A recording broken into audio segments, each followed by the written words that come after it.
ভারত হলো সীমান্তে সাপ ছেড়ে দিয়েছে। বিডিআরের যে অস্ত্রশস্ত্র আছে এগুলা ইকুইপড না। একটা জায়গা থেকে যখন তারা আরেকটা জায়গায় পেট্রোলিং করে সেই জায়গায় কোনো আলোর ব্যবস্থা নাই। এখান থেকে হসপিটাল এত দূরে যে যাইতে যাইতে হলে আমার বেবিটা হয়ে যাবে রাস্তার মধ্যেই। পেট্রোলিং কার গুলো দেওয়া হয়েছে সেই পেট্রোলিং কার গুলার অবস্থা ভালো না। একজন বাবা রাতের সন্ধ্যায় হলো তার বাচ্চা হলো কান্নাকাটি করতেছিল, তার 6 বছরের একটা বাচ্চা। উনি হলো ঘরে কিছু ছিল না, অর্থাৎ মাছ মাংস কোনো কিছু ছিল না। তো তার জন্য হলো নদীতে হলো উনি মাছ ধরতে গিয়েছে। মাছ ধরতে যাওয়া মাত্র এটা বাংলাদেশের অংশের মধ্যেই তাকে হলো এখানে বিএসএফ গুলি করে হত্যা করে। তো আমি ওনার ওয়াইফকে জিজ্ঞেস করেছিলাম উনি এত রিস্কটা নিয়েছিল কেন। বলতেছিল রাতের বেলা যে আমরা রান্না করব কোনো কিছুই ছিল না, এবং এটা সচরাচর আমরা হলো এখান থেকে পাশ থেকে মাছ ধরে খাই। এবং ওই রাতে হলো ওনাকে বিএসএফ বা খুনি বাহিনী হলো তাকে হত্যা করে। সেই জায়গায় যখন আমরা পরদিন গিয়েছিলাম ওনার ওয়াইফের সাথে যখন কথা বলেছিলাম, 5 দিন পরে ওনার ওয়াইফের হলো আরেকটা বেবি অর্থাৎ দুনিয়াতে আসবে, এই টাইমিংটা ছিল।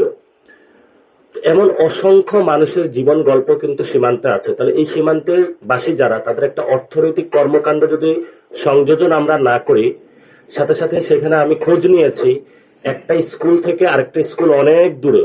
আমরা যদি সেখানে স্কুল তাদেরকে আমরা শিক্ষা উপকরণ শিক্ষিত না করি, এবং সেখানে আমি খোঁজ নিয়ে দেখেছি যে হলো বিভিন্ন সীমান্ত এলাকায় তাদের হলো কর্মসংস্থানের ব্যবস্থা নাই। কর্মসংস্থানের যদি আমরা নিশ্চয়তা বিধান না করতে পারি, এবং সেই মাকে জিজ্ঞেস করেছিলাম যার স্বামীকে হত্যা করা হয়েছিল যে আপনার যদি এই অনাগত বেবিটা 5 দিন পরে জন্মগ্রহণ করে, আপনার যদি সিজার করতে হয় বা প্রেগন্যান্সি প্রবলেম হয়, আপনার কোথায় আপনার হসপিটালে যান। উনি আমাকে বলল আমাদের এইখান থেকে হসপিটাল এত দূরে যে যাইতে যাইতে হলে আমার বেবিটা হয়ে যাবে রাস্তার মধ্যেই। এই ধরনের সিচুয়েশনের মধ্যে সীমান্তবাসী হলো প্রতিনিয়ত যাচ্ছে। আমরা বিডিআর এর সাথে কথা বললাম। বিডিআরের যে অস্ত্রশস্ত্র আছে এগুলা ইকুইপড না, অর্থাৎ বর্তমান মডার্ন ভারতের যেই ধরনের অস্ত্রশস্ত্র আছে তারা তাদেরকে যেইভাবে হলো প্রতিরোধ করবে সেই জায়গাতে তারা উন্নত মানের না।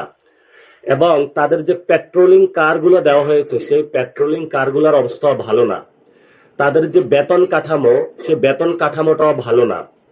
আপনি তাদেরকে যদি জিজ্ঞেস করেছি রাতের বেলা আপনার ডিউটি পালন করেন কিভাবে, বললো যে ভারত হলো সীমান্তে সাপ ছেড়ে দিয়েছে, মানে বিষাক্ত সাপ বিষাক্ত পোকা হলো ছেড়ে দিয়েছে, যে আমরা এগুলার মধ্যে হলো দিয়ে ডিউটি করতে হয়।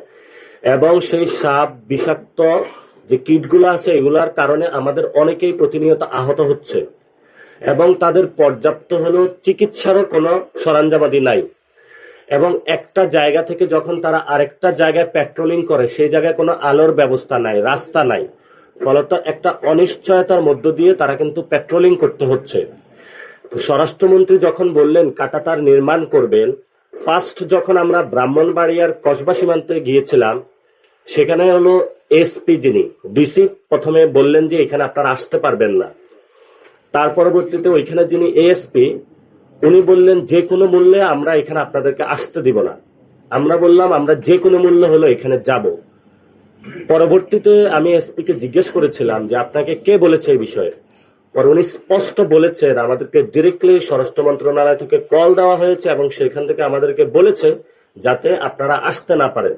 আমরা সেখানে সীমান্তে গিয়েছি এবং যেই ফ্যামিলিগুলো আছে তাদেরকে ভারত একটা বয়ান দিচ্ছে যে তারা নাকি হলো গরু চোরাচালান করে, স্বর্ণের চোরাচালান করে। কিন্তু সেখানে যখন আমরা তাদের ফ্যামিলির সাথে প্রত্যক্ষ করেছি, কথা বলেছি, আমরা এই ধরনের কোনো অ্যাক্টিভিটিস তাদের মধ্যে পাইনি।